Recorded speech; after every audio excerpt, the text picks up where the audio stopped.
right, cool. So let's just go ahead and get started. Thank you so much for doing this today. It was last minute, you Yeah, know. of course. So you're just coming off of your most recent show, the Urban Camo show. So how are you feeling? Um, I've been very critical on myself. So this isn't my first show. So like going forward, I kind of hyper focus on everything that went wrong. That way I Hmm. can really think about it, really kind of soak it in, and really figure out what I'm gonna do to fix it for the next show. Can you tell So, us what you think went wrong? um, from a production point of view, the correlation between light, cameramen, and photographers, that conversation didn't happen until Mm, about an hour before the show. There was some conversation between our lighting director and the camera team, but because it was a 1 day install destall, it was a little bit hard to kind of like test things out.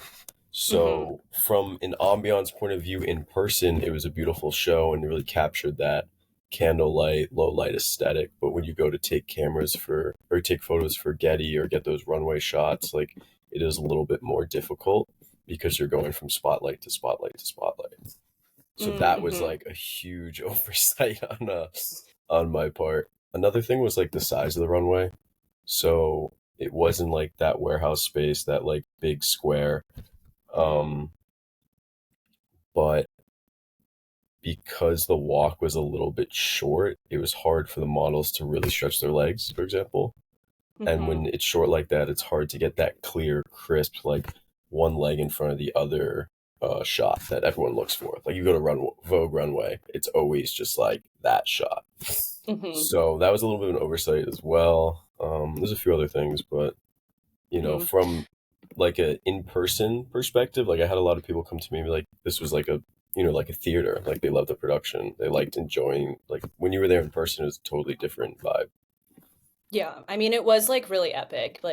I'll obviously show footage and the video, but for those people who haven't seen it, it's you come out, you do the head shave, the military sounds going on, and then there's candle Yep. lights everywhere.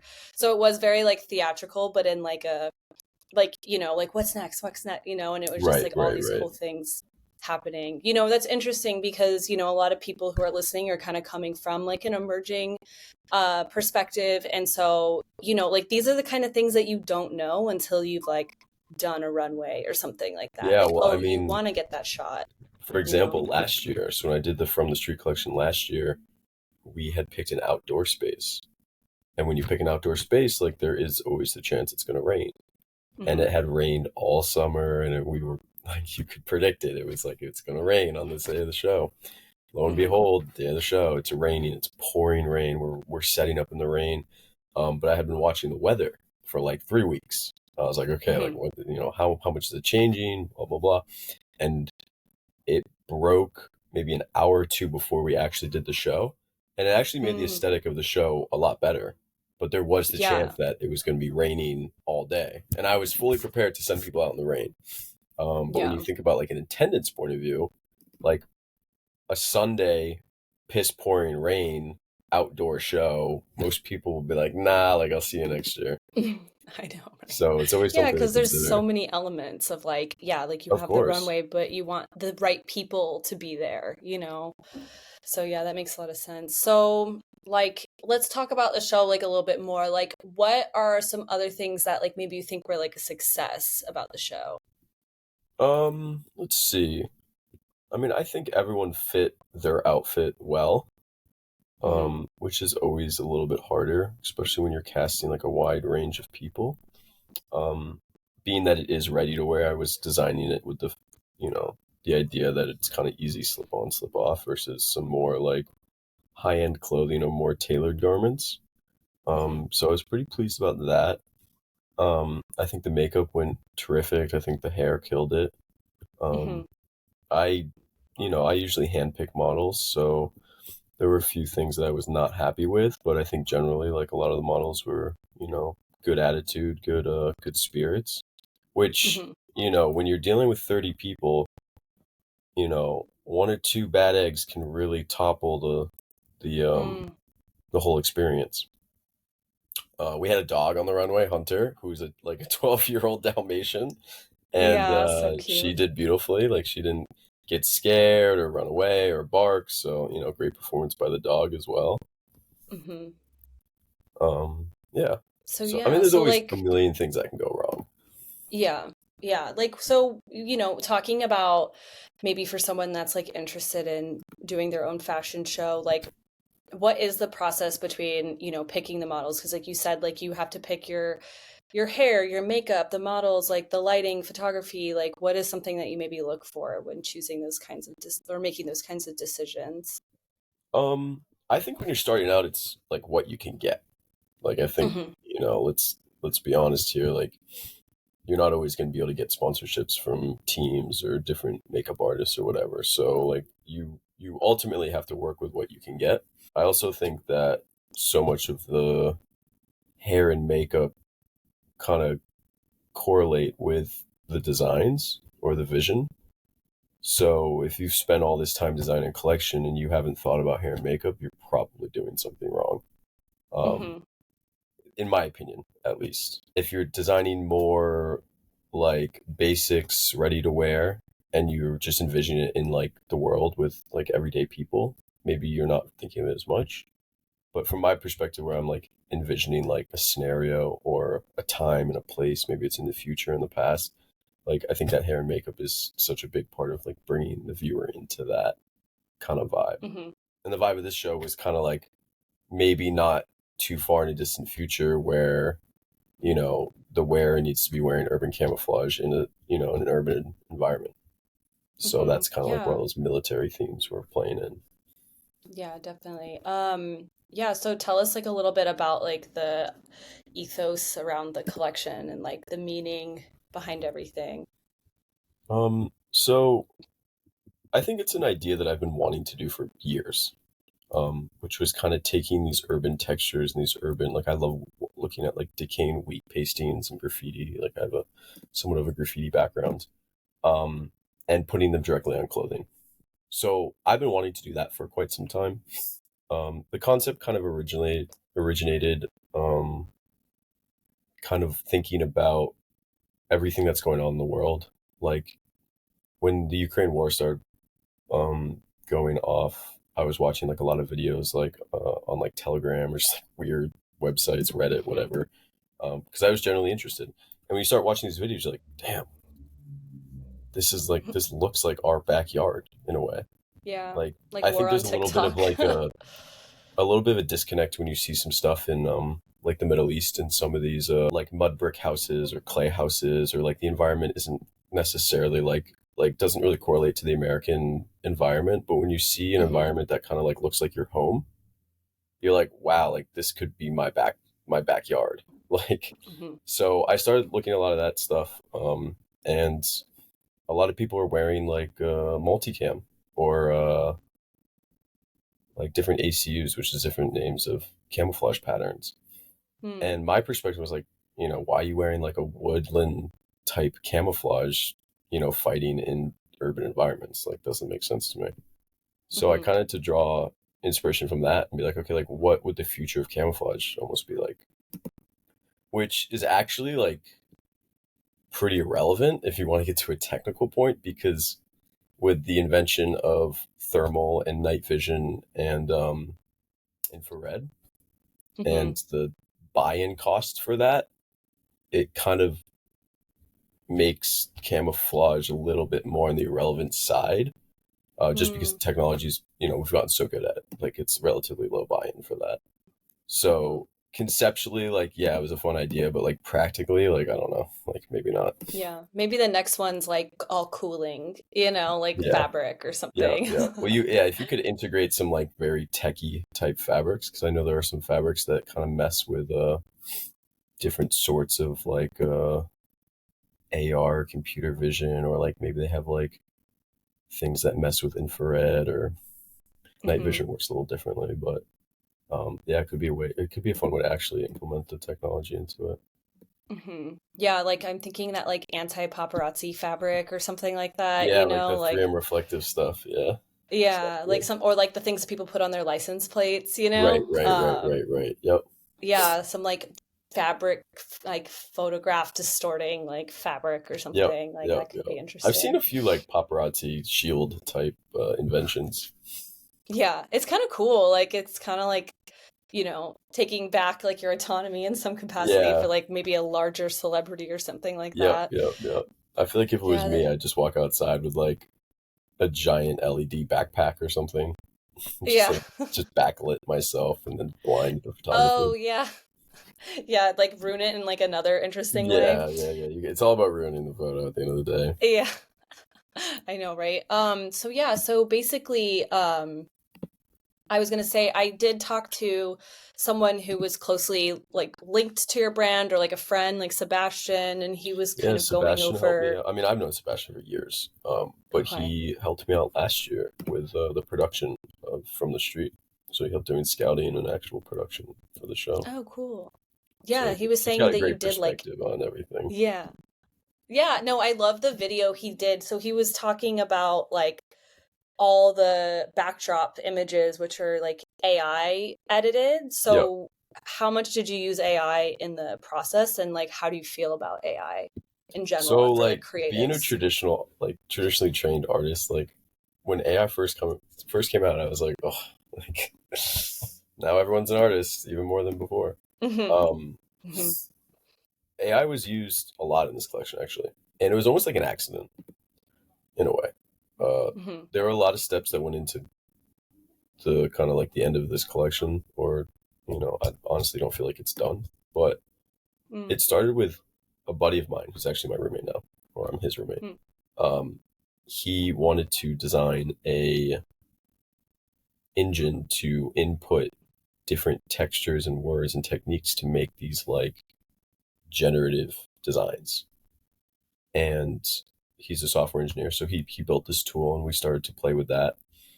And I used those assets in Photoshop to make these like big mural type designs because I was direct to Hmm. garment printing them, but like fabric size, so like 60 inches wide. So Hmm. the panels are 60 inches by like 112 or something, like 4 or 5 feet. Hmm. Um, and as soon as I started doing that, I kind of stumbled into it. So when I moved to my old studio to this apartment in Williamsburg, and my brother gave me one of his older laptops, and on the Microsoft laptop, it's like one of those touchscreen ones. It has Copilot, like their AI, kind of Hmm. integrated into it. Hmm. So I was kind of messing around with some photos that I had taken on the street. I'm always like taking photos of graffiti or like deteriorating textures just because I always find them interesting, not with the Hmm. intention of actually using them for anything. But I took a couple of those photos and I fed them into the engine, the AI Copilot engine. And I said, like, create me a wallpaper, using this photo as reference, and like include like the words Mena or, XYZ, a bunch of Hmm. different prompts. And I started to get back like a lot of really interesting graphics. And I was like, damn, this is kind of cool. Like, this is kind of like building on what I've already kind of started. And Yeah. it's easier. Like, I don't have to spend hours making these giant generative designs. Hmm. So I was doing that for a while. And I got a lot of cool things on like a broad spectrum. Um, and the process basically became like me photographing textures and stuff I liked in real life, feeding them into AI to get a wallpaper general design, like adding different assets into it, and then bringing those assets into Photoshop. Well, I'd size them up, but bringing them into Hmm. Photoshop and then designing these giant patterns to which I would print on a garment printer or fabric printer, and then cut and Hmm. sew into the garments. Um, Cool. So it's like collaging with AI and then like mixing yeah, it it's into almost like like the I was clothing. working with AI in a way. Yeah. I think it's a And great tool, it honestly. really is. And I think the main reason I was using it a lot was because I have like an older iPhone. I have like an iPhone 11.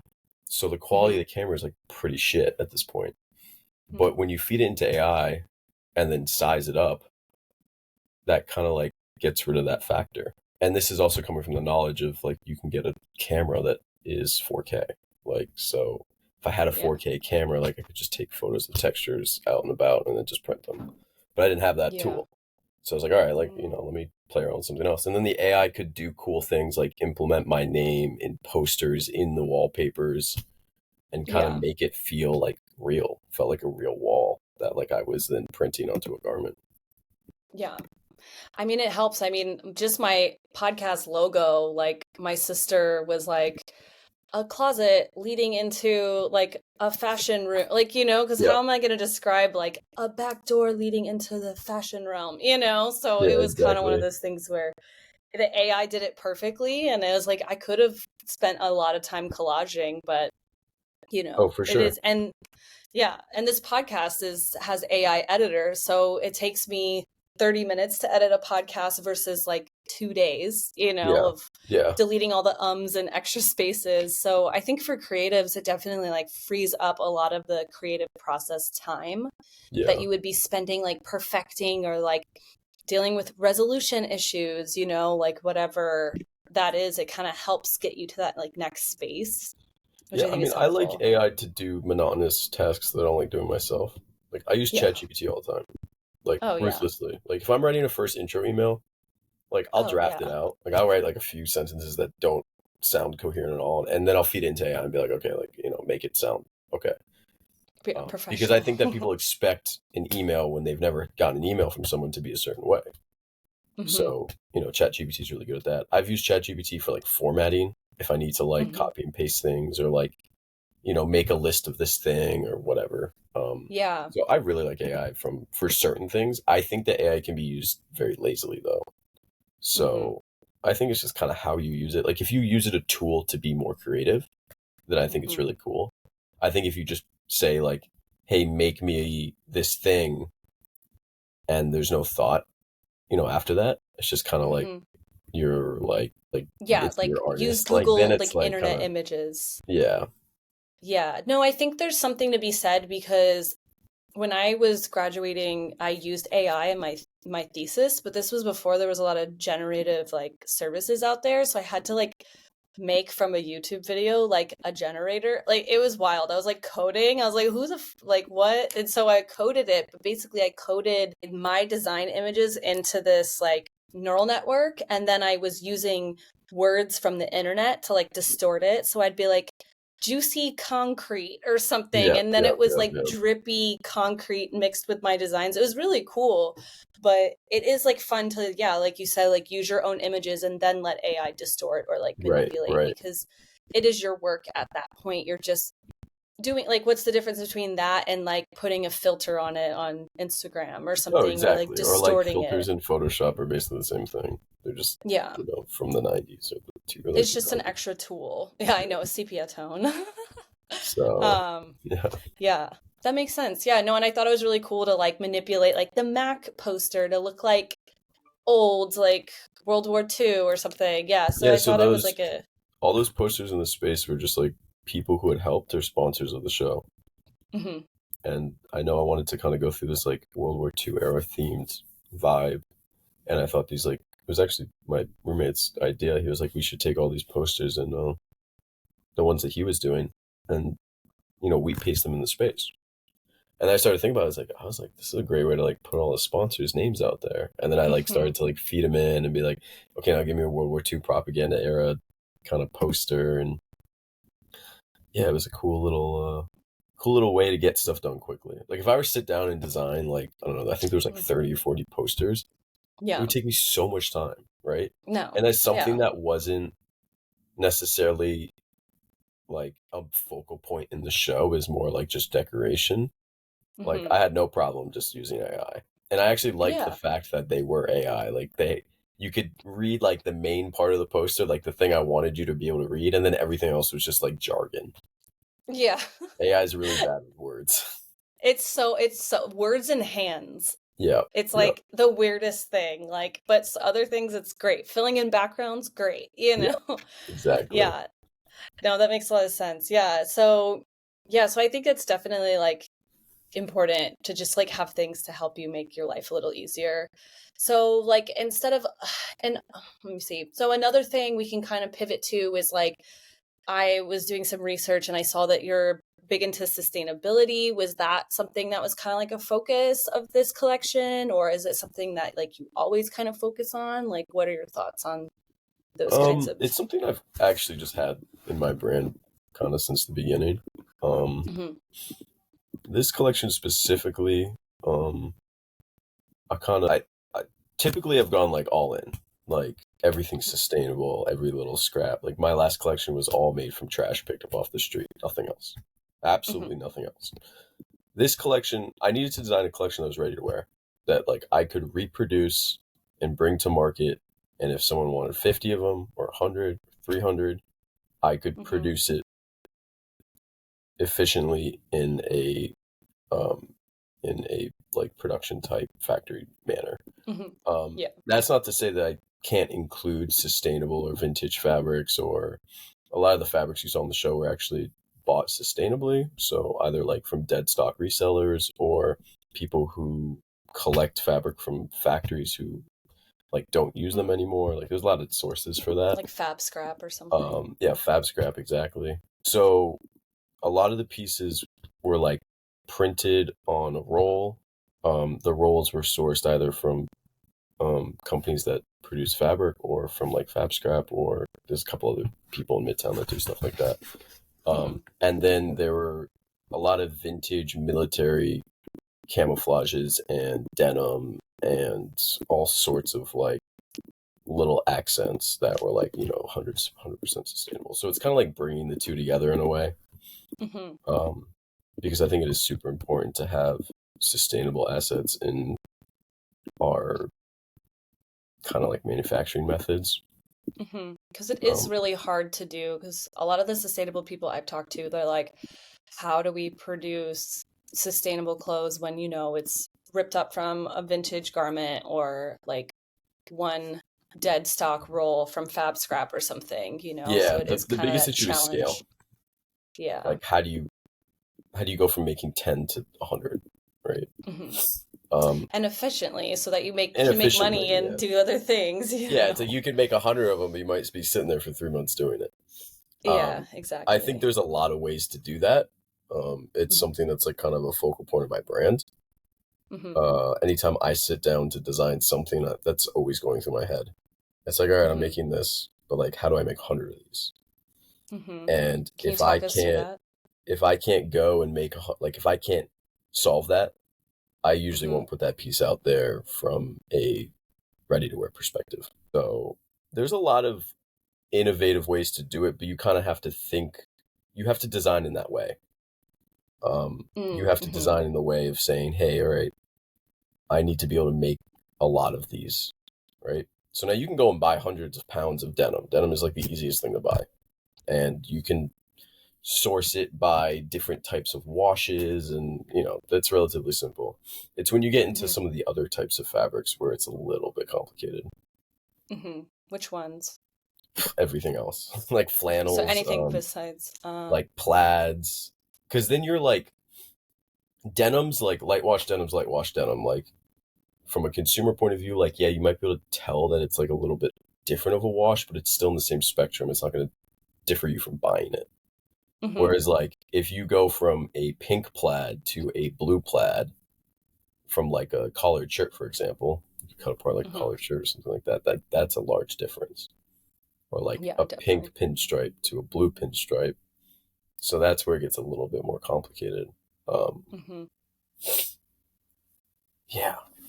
But I also think there's people that kind of like that as well. Yeah, I think there's something in exclusivity of like sustainability. And I think with all the fast fashion, like people kind of want something that like is kind of one of a kind, especially if you're sourcing your fabrics really limitedly, or like, let's say, like I have a friend who has these like leather tops, but like they all look kind of different because she only uses like leather garments she buys from like the thrift store. So it's like the same pattern, but like the leathers vary in like color or like style. Vary in color and wear and all kinds of different natural reasons. And I think people like that, and I think, especially with the emphasis on like emerging designer and people I think just like kind of want to look a little unique, because like you can buy, I remember back in the day, like I lived in Florida and we got like a Forever 21, it was like 2004. And I was like, oh my God, I could like look like that. I could have that look, whatever the fuck Forever 21 was selling, but Yep. it was like because I wasn't buying that stuff online then. And then now it's like these stores are everywhere and you can buy it online. You can buy the exact moment when it happens that like, it's kind of like everybody kind of starting to look the same a little Yeah. bit, or like the internet, And so I do think there's this element of like people are searching for, yes, ready to wear, but also items that are like unique or maybe a little bit harder to get to. It's like the next version of luxury or something, and like exclusivity, even though it might not be in that like realm, but in a way it kind of creates that like desire to have something that like nobody else has. Right. I personally think we're like my trajectory that I think that fashion is going in the next 10 years is going to be, we're right now in like the peak, or maybe it's not the peak, but I feel like it's the peak of vintage. Like, Oh yeah. it's hard for regular brands to sell their goods. And I hear this from every single store owner I talk to. Like, Mm-hmm. why would you go buy a $600 hoodie when you can buy a $10 hoodie in the thrift store that is still acceptable? Or buy a $100 hoodie on Depop that's the same brand from 2 years ago and it's the same Yeah. logo. Um, Yeah. so my feeling is that we're kind of in a high point of buying vintage. And once everyone starts to look the same, which we're kind of already at, Yeah. people are going to gravitate either back towards um, the luxury brands, and the luxury brands will start to design a little bit differently to make themselves stand out. Or a lot of the people doing like what I'm doing, which is taking the vintage and remastering it, remixing it, reworking it, upcycling it. There's every single word for it, Mm-hmm. but remaking it into designer clothing. And I think the big barrier right there is how do you do it at scale? And Yeah. that's obviously a huge issue. But I've also come across people who have sort of solved that problem or like solved it for themselves because there's Mm-hmm. a lot of ways to do it. I mean, Greg Lauren, he's been around forever. He makes Mm-hmm. mostly upcycled goods. He wholesales them. So it's just kind of like finding that nice blend. But yeah, people want uniqueness. They want originality. And if you have Mm-hmm. a design that has, let's say it's a half denim jacket, half sweater, right? And the sweater is a vintage sweater and denim jacket is a denim jacket, you know. And each one's like a little bit different, but they all follow the same design, like your friend who does the leather pieces.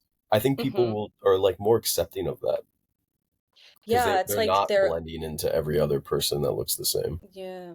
And it's kind of like celebrating like imperfections or like things. It's like, so many garments get thrown away because like something got cut Yeah, there's off in like a little print, or thread like, off or something. Yeah, yeah, it's kind of like creating like maybe almost like, oh, well, like you got this one, but I got this one. Like it's like record collecting vibe or exactly. something. Like, Yeah, yeah, yeah. like mine has this color stitches, like, and there was 1 out of 5. Exactly. Yeah, or like Yeah. people collect like misprint like Pokemon cards or something. Yeah, exactly. Yeah, it kind of is like that. Like you just did that thing. And I guess it is like, like you're saying, like certain brands have figured it out for themselves, but a lot of that is like back end, like having, pattern makers and seamstress and people just like physically making the garments like in studio, Yep. which takes a lot of investment and time. But if that's like what people are looking for, then maybe some of these more smaller scale brands can kind of start to have that kind of like full scale service. Right, right, right, right. Um, I also think a big part of it is bringing jobs back to this country. Like, yeah.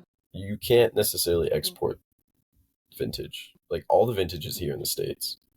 Like, Yeah, and they you go to fly other here countries, and yeah, buy there are all of it. vintage. Like, Africa has a huge, huge stockpile of, I don't know if you want to call it vintage, but they have fields of clothing that we've sent there Yeah, throughout the yeah. 90s, and we're trying to buy it back. But when you So think about crazy. vintage and buying vintage and all those trends, like, it's America. Like, we are the biggest consumer of it. So if you Hmm. like look to export ideas or any of this kind of upcycling goods, like, you can't necessarily do it in other countries. Hmm. Um, so I think it's kind of like bringing it back here and like, you know, maybe the price will be a little bit higher because minimum wage and cost of living is higher, but you're Hmm. getting a authentic product as well. Yeah, I mean, it kind of like speaks to like American like traditional values of like made like with quality or something that like we don't really like see much Yeah, anymore, like like I'm talking like 50s, you know what I mean? Like that kind of like idea of like things made well. And I think that's another aspect that people really like about sustainability is that you are taking garments that are older and made better and then sewing them to other garments that are like produced better, and then you just have a better quality product from the beginning, you Right, know? right, right, right. Yeah, it's not just like you're sewing Zara together. I mean, maybe towards the end of that life cycle of this trend, like that's what will be happening I is mean, I think people sewing might be H&M to already Zara. sewing Zara stuff together, but I think at that point it Yeah. just becomes like the hand of the fabric, not necessarily Yeah. the where it's coming from. Yeah, like the integrity of the fabric. No, that Yeah. makes total sense. So yeah, so like sustainability super important. It's definitely like a focus of the brand. And then, I know some people like consider like life cycle and like how the garments like end. Like, do you see like offering some kind of like service or something where maybe you could turn it into another thing or like switch things out, or like how like do you have any ideas for like end of life for Um, your products? Anyone who buys from me knows that I'm more than willing to bring things back into my studio that people have Hmm. bought. Um, I think there's a lot of innovative ways to think of end of life. Hmm. Currently, I'm not that big to, have it on the top of my plate. Hmm. Um, but I like to offer, I tell people, if anything breaks, like let me know, I'll fix it. Like, Hmm. so I'd like to kind of keep things under the Mena label. But there are a lot Yeah. of innovative ways to think about end of life of clothing. Hmm. Yeah, because I was interviewing my friend who does bioplastic, and she's like, you literally can just melt it into a cup if you want. You know what I mean? Yeah, Like yeah, stuff like that exactly. can Yeah, be if it's the like, right content, for sure. Um, yeah, definitely. No, that makes a lot of sense. Yeah, and I think it's just like a conversation where it's like, yeah, it's like if you keep considering this, like as you design and as you work, it'll just like work flawlessly, like, flawlessly into like the brand identity. And like, like how Patagonia has that like buyback or like yep, yep, the yep. fixing thing. Like, a lot of companies have been starting to implement Yeah, I that. think if you have a company that focuses on that, um, Hmm. it'll get weaved into your company when it becomes a problem or Yeah. becomes an issue. Now, it's nice to think about it beforehand.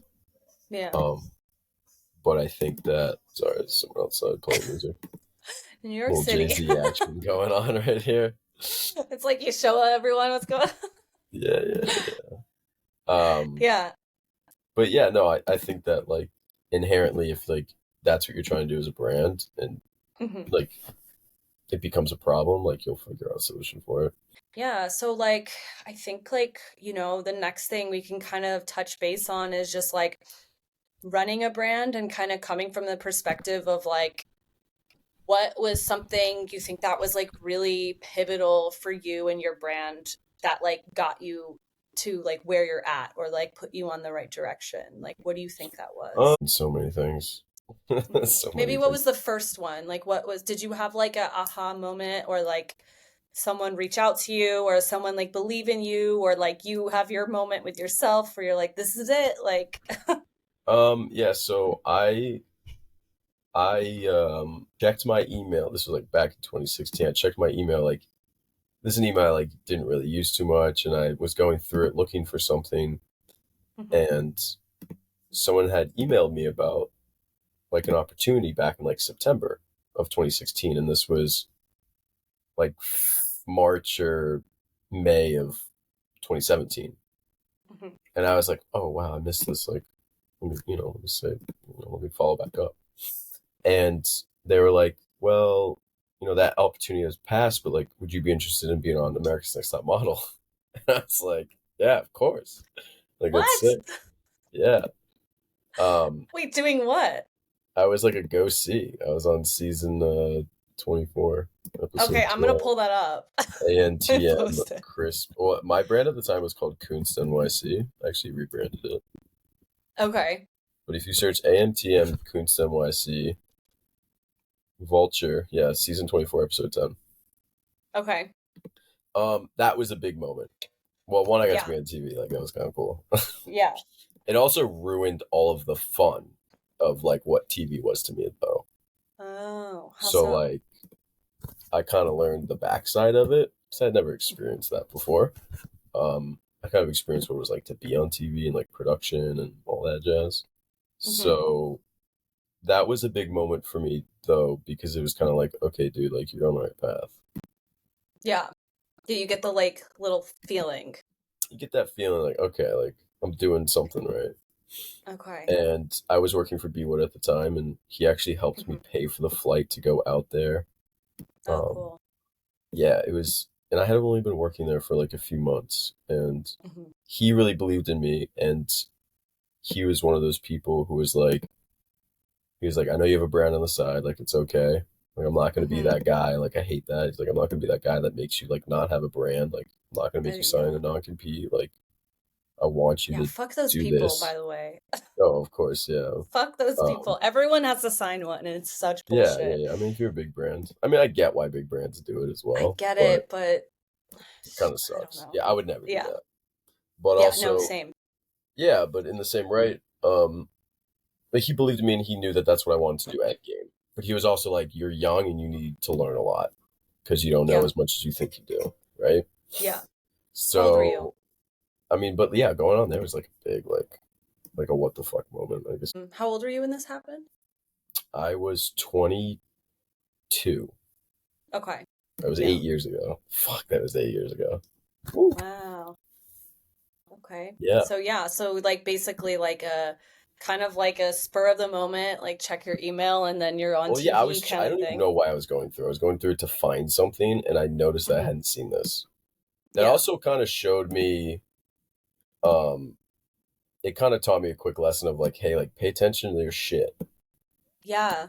Like, No, that's real. don't like not look at your email. Like, if Yeah. that's what you're using as your form of communication, like, and it's on your website and you know whatever, like, Hmm. put those fucking notifications on and like check it at least once a week. Like, check your spam Hmm. folders, like stuff like that.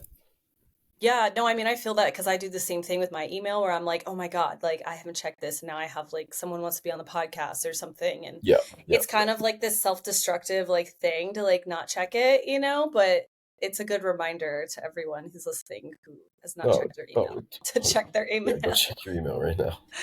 Yeah, yeah. So basically, like, that kind of led to this thing. You're like working for someone who is really in the fashion scene, like already, and like believed in you. And I think that's like something that's really important Yeah, when you're like so young and new in the fashion industry. And, just having someone see your talent because it is a hard industry to, get into. And if nobody sees that, it's like a little like, well, yeah, fuck it's me, hard and it's getting harder.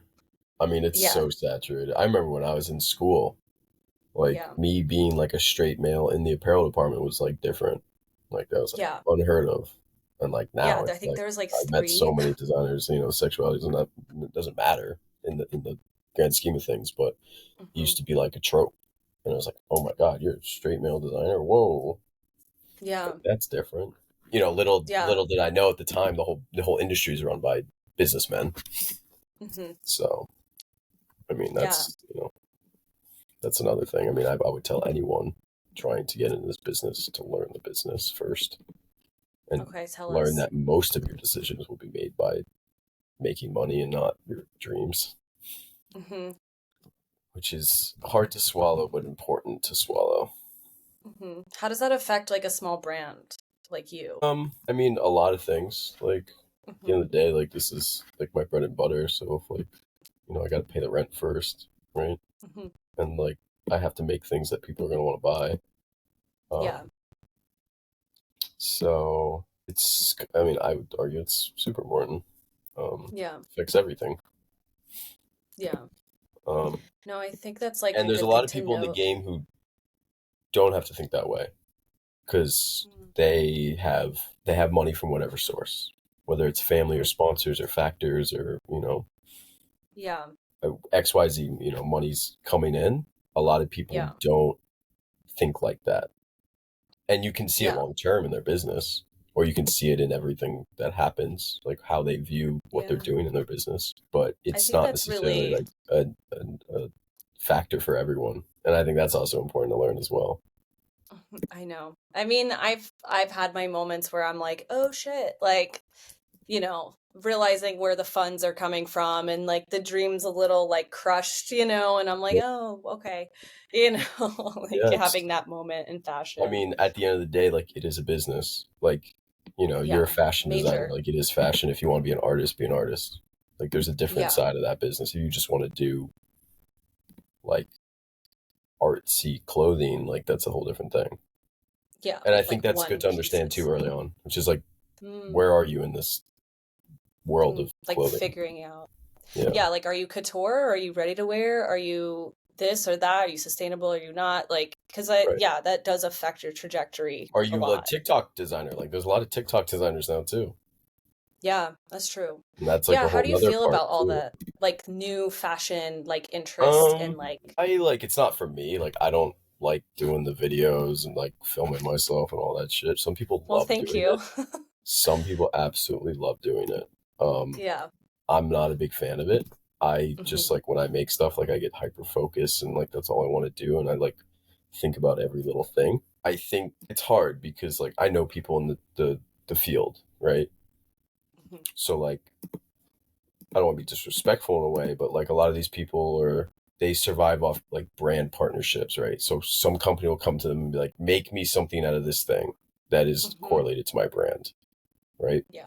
And they get paid to do it, and they post their video, and they're basically, it's a marketing thing, it's ad revenue, right? Yeah, it's like influencing for design, They're influencing essentially. whatever brand that wants them to be influenced, right? Yeah. Um, Now, like you're an influencer in the fashion space, right? But like, Hmm. I don't know. I've seen a lot of people make the same Dickies jacket out of like everything. Yeah. It's like the same like basic side seam, like basic silhouette with the collar and the center front zipper Hmm. that doesn't fit right on most occasions. Hmm. And Hmm. I've seen that done by every single influencer, quote unquote. Yeah. People I know, people I don't know. It's just like I see it on. That's like my tell. It's like if I go to some brand's page and I see that basic silhouette, basic Dickies Hmm. silhouette, I know instantly like who they are, what they're making. Yeah. Yeah. It's kind of like cut and paste It design. is very cut and paste, and it's trendy. It's cool. It fits everyone. Like you only really need to make three sizes. Like Hmm. it is what it is, right? And I don't want to Yeah. discredit anyone. Like if that's how you learn making clothing, like by all means, like do it. Yeah. Just don't get stuck doing it. Because I think a Yeah. lot of Like people will doing the get stuck trend. making the same pattern over and over and over and over again. Yeah. No, that's And a to fair me, that's not assessment. fashion. That's like a whole different side of making clothing.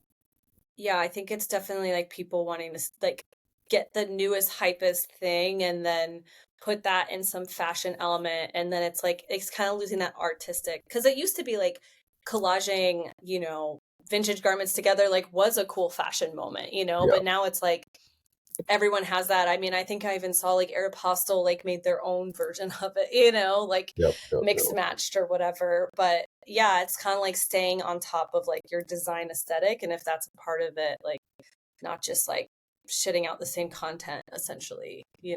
Right. Yeah. Yeah. That everyone else is doing. Yeah. And I've witnessed people go from like a few thousand followers to like hundreds of thousand, like in a week, Yeah.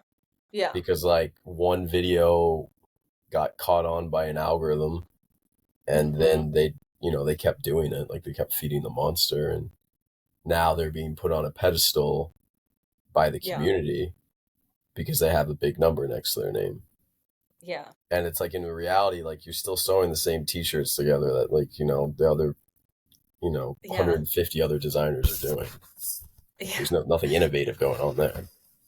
Yeah. No, it's definitely like how I felt this way too, because I feel like a fashion, if my negative like critique of it would be like everyone's just like, let me throw this on this thing and like this crazy styling, and now I look like fashionable, and I just Yep. kind of feel like it's sometimes like it just looks like the internet. It doesn't necessarily look like fashionable to me. Like Right. when people just throw a million accessories on and like put a shirt as a skirt. Like I get the idea, and I've done my You've fair also share of seen it that as enough times to be well. like, yeah, like I've seen that.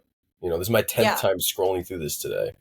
exactly. It's like, okay, cool. Button two shirts together to make a skirt. Like we Exactly. I cool. saw that yesterday. I was walking around. And I was like, And people were freaking I was out. like, And I was just okay, like, cool. dude, Like they've been doing that since the 70s. yeah, and like when you're in fashion, you're like, okay, like I roll, like whatever, like good for them. But like it's definitely like it's also that fine line too. I find when you are like an artist is like making your stuff digestible enough for like the mass consumption, but like Yeah. also like innovating. It's like that fine line of like dumbing it down and making it acceptable, like easy enough to like chew onto, but like new enough. And I See, find that's that's where sometimes I a fall hard. short is I always want to go like the extra mile and I have a hard time like dumbing down my product for Hmm. an average consumer. Hmm. Um, I mean, I don't know. I feel like your recent stuff that I saw like on the website with the camo, I feel like I'm not saying it's dumb, but I feel like that's very like accessible design right. So personally. like my next steps, right? And I think this is another important thing is that I just put on this super elaborate show that's like crazy and conceptual, and the lighting was crazy, and like it was an experience, right? Hmm. Now, like viewers looking at that show, they're like, "Wow, this is cool, this is crazy," but I think Yeah. there's a disconnect from the clothing. Like, oh my god, what Hmm. is all this stuff? My next step is now shooting the product in a very simple way, which is like taking Hmm. one product from a look, shirt, pants, skirt, whatever, Yeah. and shooting it on someone wearing everyday clothing. So they match it with like some Zara tees, a white tees, Zara Yeah. boots or something. Like something that don't like not dumbs it down, but makes it everyday. Every day. And then Yeah. shooting Well, it I'll in an model it for you. everyday location as well. Yeah. Like in New York City or like on the subway. Well, maybe, I Right. don't know. Like Do you want in to a use New house, in York? the park, on the street, like walking in the Yeah. crosswalk, like and I had done if you look at my Instagram, there's a couple kind of stuff, kind of shots like that I did with a Hmm. couple models prior to the show. Yeah. And when we were doing it, I was like, okay, this is how I have to shoot it. Like this is how it's Yeah. going to translate to like a business. Like this is how people are going to buy it. Yeah. I think you hit it because like personally as like someone who is a designer, like and I work in like super like corporate fashion, which is only watering and dumbing down Yeah, fashion to like a molecule of like couture like or anything. um I could see like very clearly like, oh, this shirt will be really good like if you could get this in some kind of like streetwear store, or like get this on like some stylist could like wear this skirt or like the leggings or like whatever it is. Like I think there was a lot of pieces that like intentionally like can be super ready to wear, yeah. And when I and I was think designing the that's collection, that cool. was kind of my whole point was like I want to make it look as crazy as possible. But as I'm designing Hmm. single pieces, I'm like, okay, like I could sell this. Like I could sell this Yeah. at a decent price, and I could reproduce it, and it's not super crazy. There's some vintage Yeah. elements to it, but it's kind of like it's got all that. It checks all those boxes. Yeah. So now it's just pulling them out and then like shooting them in like a regular context. Yeah, no, that's smart because like you kind of have to like feed the viewer, like literally like give them like piece by piece by piece. Like, Yeah. okay, so you Yeah. saw Yeah. this, like now this is how you wear it going out to drink with the girls, Definitely. like, Yep. Yep. Yep. Yep. and I think that's so like, I mean, honestly, you could even like implement some kind of like influencer UGC like marketing tactics, just like make it like the designs will speak to itself and be smart, but like the quality of like the content is like a little dumb, Yep. Yep. Yep. Yep. Yeah, no, I think that makes total sense. But But yeah, it's like so it's just understanding that, just understanding like you're gonna have a show and it's gonna be crazy and fun and awesome. But if your mhm, show isn't, um, if it's more on the conceptual side or artsy side, which is the way I wanted it to be, you're gonna yeah, have to market things in a complete different way because they're not gonna yeah. buy the conceptual thing to wear for themselves. No, and people want that's why brands like people love like buying the Dior lip gloss because like they pull out that Dior lip gloss, they're a Dior girl, but it was like $40 versus like $50,000 for like couture Dior Yeah. dress, Yeah. and I Yeah. feel Yeah. like that's so important. Like that's why people buy like Gucci t-shirts, because they like want to have that essence, but like they can't afford it. And Yeah. like Well, I that's the think that's Louis Vuitton so scheme, honestly. yeah. Yeah, Which essentially, yeah. yeah, Having that brand recognition like you buy without, the you buy the two, three, four, $500 something, so that mhm. you're part of the club. Yeah. And You buy people the want to wallet be a that's like part of three hundred that. dollars, so you can feel I like you know. have a $7,000 bag or I do something. it all the time. I have like a Vivienne Westwood wallet. I mean, I have a lot of like rare Vivienne Westwood that I bought prior to like 2010. So like we'll talk about that resale bullshit another time. But yeah, no, it's definitely I think it's like really cool, and I'm interested to like see how it goes. And I feel like I love when I can like see the collection and be like, cool, there's the runway. I feel like at Mugler, like the last couple of years, they've done a really good job of that, just like making it like accessible and like Yep. everybody wants it and can wear it. And I think that's like the next cool thing. So Well, yeah. like my top three favorite designers are Margiela, Hmm. Galliano, and McQueen. And if you look at Oh, any okay. of their runway shows, they're all over the top, embellished, Hmm. yada yada yada. And then you go to the store and you look at the clothing, and there's like select pieces from the collection that they're actually selling. Yeah, I could see that like Galliano, like newspaper print, like kind of like your camo, you know what I mean? Yeah. Like with some text, or like how that's like recognizable as like the brand, like you know that when you see it, you know what I Right, mean? right, Like, right. yeah, no, that Um, makes a lot of sense. yeah, I just feel like those brands they are those people, those designers. They have an idea and a vision for how they want to, how they want all of the looks to look, how they want the experience to feel, and Hmm. then it gets dumbed down into clothing. But Yeah, that like their priority is making the experience feel the way that they thought it was supposed to. yeah, yeah. Because when it's good, you can trickle it. It doesn't matter, like Yeah, trickle yeah, down of to like the course. main. Yeah, And like one of the things definitely. I'm going to do for this collection is I have to go in and make a few different hoodies. Like I didn't want to Hmm. like really do too many basics because I know I could do them after the fact, Yeah, but to go in and make some hoodies that kind of like meet all my needs, yeah. like just basic print hoodies, maybe like a denim front pocket, and just like keep it pushing. Yeah, I also loved the like sleeves with the pockets. Like I Oh think you yeah, could yeah. Oh, do I mean, I love those. Those some are of very, those. very practical. That's like So how the cool. military does it. Yeah, and like the I don't know, like I could just see like a Gen Z like sleeve warmer like chick, like Oh rocking yeah, yeah, yeah, those. yeah. Like Vivian Westwood used to do them all the time, like the like grunge, like I don't even know what do you call them? Like faux sleeve? I don't know. They're But just yeah, like like just sleeves. They're the like literally just sleeves. Yeah. yeah, like yeah, no, but the accessories were on point. Like, I really enjoyed the collection. I thought it was really smart and clever, and like lots of resale like aspects and things like that. But yeah, I think we're like getting to the end. It's been an hour, but I think this whole conversation's been very interesting and super helpful for like anybody that's like trying to do what you're doing. And just is there anything else you want to add that we haven't really mentioned? Like, is there anything coming up besides the ready to wear?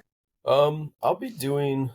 I'm gonna be dropping like probably some teas and some. I'll be dropping some pieces for the fall. Very Mm-hmm. selective, but I'll definitely be dropping some stuff from this collection. Mm-hmm. A little something for Art Basel probably going on. Okay. Yeah. Uh, I think all in all, it's just like if you ever have any doubts, like just keep pushing, just keep doing it. Yeah. That's No, I like agree. that's all I can really say, and that's kind of what's gotten me through it. Is like my lowest low is like sometimes you just gotta just push through and just like Yeah. kind of hope for the best. Yeah. Like just show up for yourself every day, no matter what. Exactly, yeah, and just if you know that you've done the best that you can do that day, that should be enough. Yeah. And it takes And time. sometimes Like that's this just stuff like does not happen relaxing. overnight. It really That's doesn't. important to note. Yeah. Is that you're not going to do something for a week and then, And then blow it up. be, And yeah. if you Yeah. do, you're doing If you something wrong. do, it, oh, wrong, not right. Yeah, I don't think that that's good for you because Like, because you haven't put enough time in. well, you'll blow up, and then people will know you for like the entry level work that you did, and then Oh, you really God. never will become that. You won't become the best version of yourself. Yeah. It's Like like you'll be building known that for like portfolio. that one stupid little thing you did, where it's Yeah. like Like, you could be so God. much better than that. Imagine like the thing you blew up in design school, like Yeah, oof. exactly. That's like the beginning of your career. Like you thought it was Yeah. like some really cool idea at the time. You look back at it a year later and you're like, this is stupid. You're like, wow, thank God I didn't blow up that. Yeah, exactly. I mean, it all Oh. happens when it happens. Yeah. Yeah, just keep doing it and keep your spirits up and just know that everybody's kind of in the same place. And I think it's all about just like really uncovering like yourself and showing that and being authentic and Yeah. you know, sharing your voice or whatever. Yeah. Yeah. I mean, if you're true to yourself, that's just all that matters, you know? Yeah, You know what I definitely. always kind of look back on too, which is, you know, 100 people in a room is a lot more powerful than 100 people on a screen, Hmm. right? Like if you That's got true. 100 people that like your post or whatever, or watch your Yeah. story, what have you. If you had all 100 of Yeah. those people in a room, there'd be a lot of people. Like you'd be like, oh my Yeah. God, like, I gotta talk to every single one of you. And people don't really put numbers into perspective that often. Hmm. No, that's so true. Like, no, that's real. I mean, you know, I had a similar thing with like my Blossom night, my like New York fashion networking night, everyone. But it was like 30 people and I was like, "Oh, there was like nobody there." And then my friend was like, "Claire, you got 30 people who you didn't even know to show up in a room. Like, you Right. know how wild that is?" It's And I huge. was like, "Oh, wait, Yeah. because I think social media gets people like, oh, I didn't like, you know, 10 people I mean, it's liked like, can this you or even whatever." imagine 100? Like, what's 100,000? That's like the size of a football stadium. It's like 100,000 I don't, people. I think it's more, isn't it? I mean, depending on the stadium, but yeah, yeah, Oh yeah, yeah. yeah. So it's Like it like is, no, yeah. that put that in perspective. Like, how Yeah. many people can you fit in your living room? Yeah. Like, to have a genuine conversation with. Yeah. No, it's very true. Very insightful. But yeah, I think we can close out. Like, thank you so much for doing this. It was such a good podcast. I'm like so excited to release it. It was like, Thanks this for is the having me. first one. I didn't go in without any questions. I just was like, I had the lived experience. You know, I'm just gonna like Just ask let the it load. questions that I was thinking of, Right, right, you right. know, and I really appreciate like you letting me do all that, you know, like as a total stranger, because like literally I started BTS fashion interviewing that day. I had Yep. done two shows and then I was like, it was some like manifestation moment for me where I was like, it clicked. I had that moment at your show where I was like, this is fucking it, you know? That's how it happens. Um, That's how it yeah, happens. it was really cool because I've been doing the podcast now and it's been going really well, but this kind of like brought it into real life, you know? So Right, right, right, it right. was like a really cool experience. And, you know, I'm always like, that show. There you So, go. Well, you got many more ahead. Just remember that. It's just the beginning. yeah. Yeah, definitely. Well, I'm super excited to see the ready to wear. I definitely want to buy like a shirt or a dress or something because I think it's such a cool like collection and yeah, like thank you so much for being here. Thank you. Thanks for having me. Yeah, of course.